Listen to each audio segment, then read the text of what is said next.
네, 오늘은 9월 27일입니다. 금요일입니다. 새벽 예배 나오신 우리 성도님들 환영합니다. 말씀 나누기 전에 공동기도 제목으로 기도하시겠습니다. 배욱준 집사의 뇌졸중을 치료해 주십시오. 언어가 회복되고 오른쪽 팔다리에 힘이 생겨나도록 해주십시오. 권하자 집사가 다시 걷도록 해주십시오. 이승학 성도의 뇌종양 치료가 잘 되게 해 주십시오. 권현민 형제를 치료해 주십시오. 김에브라임 형제가 신장 이식을 속히 받도록 해주십시오. 김시 집사가 걷도록 해주십시오. 오시오 선교사의 건강을 회복시켜 주십시오. 예수님의 이름으로 기도합니다. 아멘. 오늘 본문의 말씀은 느헤미야 12장 31절에서 47절까지 말씀입니다. 예배의 결과 즐거움이라는 주제로 하나님 말씀 함께 나누시겠습니다. 어제 말씀해 보시면 어제 말씀에 하나님께 헌신의 예배를 드렸죠. 최선을 다하는 예배를 드렸고 자발적인 예배를 드렸고 자기를 정결케 하는 예배를 드렸고 준비되어진 예배를 드렸습니다. 그 예배를 드렸을 때 하나님께서 이스라엘 백성들에게 큰 기쁨을 허락해 주십니다. 자, 43절에 보시면 이렇게 기록되어져 있습니다.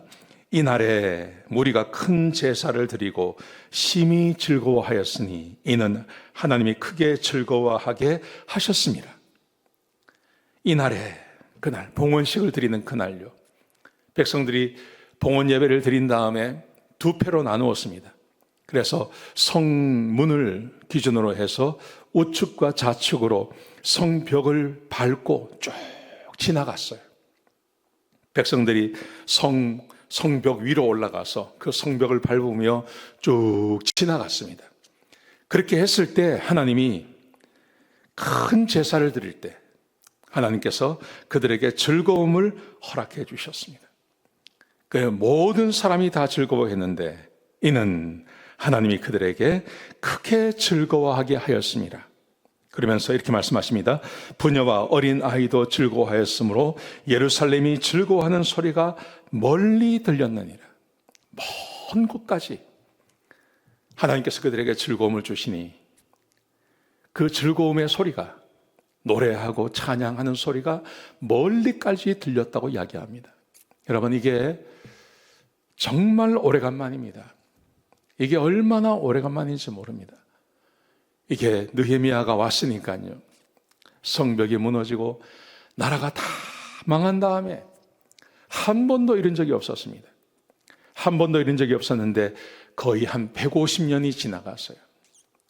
이게 1차로 돌아온 사람들이 1차로 돌아온 605년 538년이죠. 538년에 사람들이 돌아왔지만 돌아온 사람으로부터 다시 100년이 지나갑니다. 오늘 이 느헤미야의 이 일이 있었던 것은 아마도 BC 443년 정도로 봅니다. 그러니 한 150년 동안 이 땅에 즐거움이 없었어요. 예루살렘은 사람이 살 수 없는 땅이었습니다. 사람이 다 떠나가는 땅이었습니다. 그런데 하나님께서 그들에게 52일 만에 성벽을 완성하게 만드셨을 뿐만 아니라 하나님 앞에 헌신의 예배를 드렸을 때 그들에게 큰 기쁨이 그들에게 임하게 되는 것이죠. 사랑하는 성도 여러분, 저는 우리의 삶도 마찬가지라고 생각합니다. 우리의 삶도 우리가 하나님을 떠나면 우리 그리스도인들이 우리 예수 믿고 구원받고 하나님 백성들을 살아가는 우리들이 하나님을 떠날 때가 있어요. 몸은 여기 와 있지만 하나님을 떠날 때가 있어요. 하나님의 말씀을 경히 여길 때가 있어요. 하나님 말씀대로 살지 않을 때가 있어요. 여러분, 그러면 처음엔 좋은 것 같아요. 처음에는 별일이 없는 것 같아요. 내가 하나님을 떠나도 우리 하나님은 오래 참으시는 분이세요. 기다리세요. 그러다가 그 시간이 차면 하나님이 그 사람들에게 하나님께서 징계를 내리세요. 반드시 징계를 내리세요. 그래서 기쁨이 사라져버리는 겁니다. 근데 왜 그런지 몰라요, 사람들이. 왜 나에게 고난이 오는지, 왜 나에게 이런 일이 생기는지 사람들이 잘 모릅니다. 근데 분명한 것은 우리 그리스도인들이 하나님의 말씀대로 제대로 살지 않고 하나님을 떠나면 반드시 고난과 어려움이 오게 되어 있습니다. 그게 없으면 하나님의 자녀가 아닌 것이죠. 히브리서 12장에 나오는 말씀입니다. 우리가 하나님 말씀을 따라 살고 주의 말씀을 따라 살면 하나님께서 우리에게 기쁨을 더해 주시는 거예요. 그래서 우리는 하나님의 말씀 안에 특별히 하나님께 드리는 이 예배를 소중히 여기고 예배를 제대로 드릴 필요가 있는 겁니다. 예배를 제대로 드릴 때 하나님이 우리의 삶에 기쁨을 크게 더해 주시는 거예요. 요즘 여러분의 삶에 기쁨이 있습니까? 여러분의 삶에 즐거움이 있으십니까? 그 기쁨과 즐거움은 내가 하나님 말씀 앞에 제대로 살아갈 때 그때 하나님이 나에게 허락해 주시는 거예요. 굉장히 중요한 겁니다. 그뿐만이 아니라 40절부터 47절까지 말씀해 보시면 마음에 기쁨이 가득 찼던 이 이스라엘 백성들이 하나님 앞에 제대로 제사를 드리고 그리고 헌물을 제대로 드립니다. 그 헌물을 또 사람들에게 나누어 줬습니다. 제사가 더 왕성해지고 예배가 더 풍성해졌습니다. 그랬더니 기쁨이 더 넘쳤다고 이야기하는 거죠. 사랑하는 성도 여러분, 그러므로 우리는 하나님 앞에 올바른 예배를 드려야 됩니다. 하나님을 떠나서는 안 됩니다. 예배를 왔다 안 왔다 그렇게 해서는 안 됩니다. 예배는 절대 빠지시면 안 되는 것입니다. 예배를 절대 빠지지 마시고 예배 안에 참석하셔서 하나님께 영광 돌리는 그 일을 하셔야 됩니다.